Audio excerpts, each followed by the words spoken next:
Assalamualaikum warahmatullahi wabarakatuh. Alhamdulillahi rabbil alamin wa bihi nasta'in ala umuri dunya waddin. Allahumma salli ala sayyidina Muhammadin al-fatih lima ughliqa wal khatim lima sabaqa nasrul haqqi bil haqq wal hadi ila siratikal mustaqim wa ala alihi haqqa qadri al azim. Amma ba'd. Alhamdulillah rabbil alamin, saya telah dihubungi oleh Ustaz Elias yang mana datang untuk bertanyakan perkara yang menyentuh tentang Tariqah At-Tijaniyah. Tariqah At-Tijaniyah adalah tariqah yang muktabarah, dan tariqah ini ataupun kita kata tarikat At-Tijaniyah ini adalah satu tarikat yang muktabar, yang boleh diamalkan di negeri Pahang, yang mana telah difatwakan di negeri Pahang, yang mana telah bersidang sebelum ini oleh Jawatan Kuasa Perundingan Hukum Syarak, iaitu Jawatan Kuasa Fatwa Negeri Pahang, yang telah membuat keputusan bahawa tarikat Tijaniyah adalah tarikat yang muktabarah, yang boleh diamalkan dengan syarat hendaklah mengikut guru yang mursyid bersama dengan guru yang mursyid yang diberikan tauliah oleh pihak berkuasa negeri Pahang. Maka dengan itu, mana-mana pihak yang nak mengamalkan tarikat At-Tijaniyah ini di negeri Pahang bolehlah mengamalkannya, dan hendaklah dia mendapat guru yang mursyid terlebih dahulu yang telah diberikan tauliah oleh pihak berkuasa agama. Adalah tarikat Tijaniyah ini, saya telah mendapat tauliah daripada guru-guru saya, yang mana apabila saya pergi ke Mesir sebelum ini, saya telah diberitahu oleh guru saya, iaitu Al-Fadil Syekh Dr. Rifat Fauzi.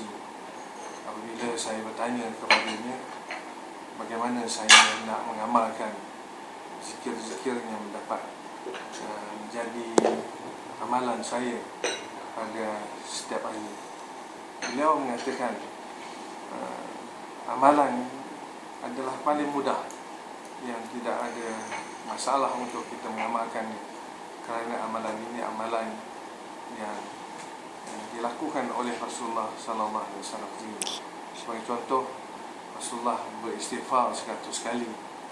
Maka inilah antara amalan yang diamalkan dalam tarikat Tijaniyah, iaitu kita disuruh untuk beristighfar 100 kali, kemudian selawat kepada junjungan Nabi kita Muhammad sallallahu alaihi wasallam dengan 100 kali selawat, dengan apa jenis selawat sekalipun.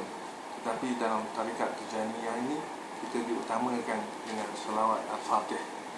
Selawat Fatih iaitu selawat Allahumma salli ala sayyidina Muhammadin al-fatih lima ughliqa wal khatim lima sabaqa nasrul haqq bil haqq wal hadi ila siratikal mustaqim wa ala alihi haqqa qadri dan azim.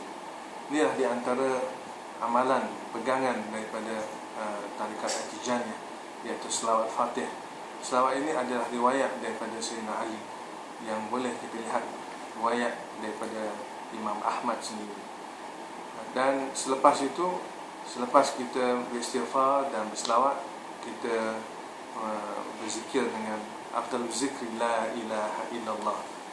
Inilah di antaranya, iaitu kita beristighfar 100, berselawat 100 kali, dan la ilaha illallah 100 kali. Inilah amalan yang diamalkan oleh tarikat Tijaniyah, mana kita diamalkan untuk selepas subuh dan selepas asar, hingga kalau sebelah subuh ni hingga ke asar, dan sebelah petangnya, sebelah malamnya, daripada asar hingga ke subuh. Maknanya 2 kali lah amalan untuk siang dan malam. Inilah di antara amalan yang diamalkan oleh pengikut-pengikut Tijaniyah. Dia tidak ada tarikat, dia tidak seperti tarikat-tarikat lain, yang mungkin tarikat lain dia ada keistimewaan-keistimewaannya, tetapi tarikat Tijaniyah ini adalah satu tarikat yang mudah untuk diamalkan. Siapa pun boleh mengamalkannya, kerana kita berpandu kepada sanad, yang berpandu kepada hadis Rasulullah sallallahu alaihi wasallam. Maka tidak ada sebablah seseorang yang hendak mengamalkannya tarikat ini, mereka memfitnahkan bahawa tarikat ini sesat atau bid'ah dan sebagainya, kerana dia berpegang kepada sunnah Rasulullah sallallahu alaihi wasallam. Mudah-mudahan kita mengharapkan kepada masyarakat Islam, khususnya yang di Pahang dan di Malaysia ini, boleh menerima tarikat ini kerana dia adalah berpandu kepada sunnah Rasulullah SAW. Dan tarikat ini telah mendapat pengiktirafan daripada mufti Mesir, iaitu Syekh Al-Fadhil Syekh Fadilatul Doktor Syekh Muhammad Ali Al-Jumah. Dan apa yang saya nak jelaskan di sini, saya juga telah mengambil tarikat dengan mengambil tauliah sendiri daripada anak kepada Muhammad Al-Hafiz, seorang hafiz, yakni seorang ahli hadis. Bila disebut sebagai hafiz ini, berarti dia telah menghafal lebih daripada 100,000 hadis. Dan di antara syekh yang terkenal pada zaman tahun 50-an, 60-an, dia adalah terkenal di Mesir. Dan di antara pengikut, yakni yang sentiasa mengambil hujah daripada hadis ini, iaitu Syekh Azhar Muhammad Abdul Halim Mahmud sendiri. Bila dia menyebut tentang hadis, dia menyatakan bahawa hadis ini telah disahkan oleh Muhammad Al-Hafiz At-Tijaniyah, yang menyebarkan, di antara orang yang menyebarkan tarikat At-Tijaniyah. Inilah di antara perkara yang saya penuh yakin bahawa pertama, saya mengambil tarikat Tijaniyah ini adalah atas nasihat daripada seorang guru saya, iaitu Dr. Fadilatul Syekh Dr. Rifat Fauzi. Dia memberitahu saya tentang tarikat ini, bahawa Dr. Rifat Fauzi adalah di antara ahli hadis, dan beliau adalah seorang daripada mentahqiq kitab Al-Um Imam Syafi'i. Dan juga saya juga di Mesir, saya juga mengambil tauliah daripada tarikat Tijaniyah daripada Syekh Salah Sidi Salahuddin di Ambabah di Mesir. Mudah-mudahan kita boleh mengamalkannya, kerana kita tidak ada apa-apa kecanggahan berkaitan dengan tarikat ini, kerana dia adalah mengikut sanad hadis yang sahih, yang jelas daripada Rasulullah SAW. Dan kita boleh tengok tarikat ini adalah menjadi tarikat yang muktabar kalau kita pergi ke benua Afrika, kerana dia disebarkan di asalnya di Jazair, di Maghribi, dan maqam Syekh Muhammad Abu Abbas Ahmad At-Tijani berada di maqam ni, berada di Fes, di Maghribi. Maka di Maghribi ini adalah sehingga sultan dia sendiri, Muhammad Al-Khamis itu sendiri, dia mengadakan perjumpaan tahunan berkaitan dengan tarikat Tijaniyah, memanggil seluruh pengikut Tijani berhimpun, khususnya pada tahun ini 2013 ini, dia akan memanggil seluruh pengikut tarikat Tijani akan berhimpun di Maghribi, dan ditanggung oleh kerajaan Maghribi sendiri, dan dipropori oleh Raja Maghribi, iaitu Muhammad Al-Khamis yang sekarang. Mudah-mudahan saya mengharapkan tidak ada tomahan-tomahan kepada tarikat ini, kerana dia tidak ada niat yang lain, kerana dia adalah tarikat, iaitu maksudnya kita apabila orang yang mengamalkan tarikat Tijaniyah ini, dia syaratnya dia tidak boleh meninggalkan semayang sesuatu dan apa saja daripada yang telah diwajibkan oleh Allah SWT.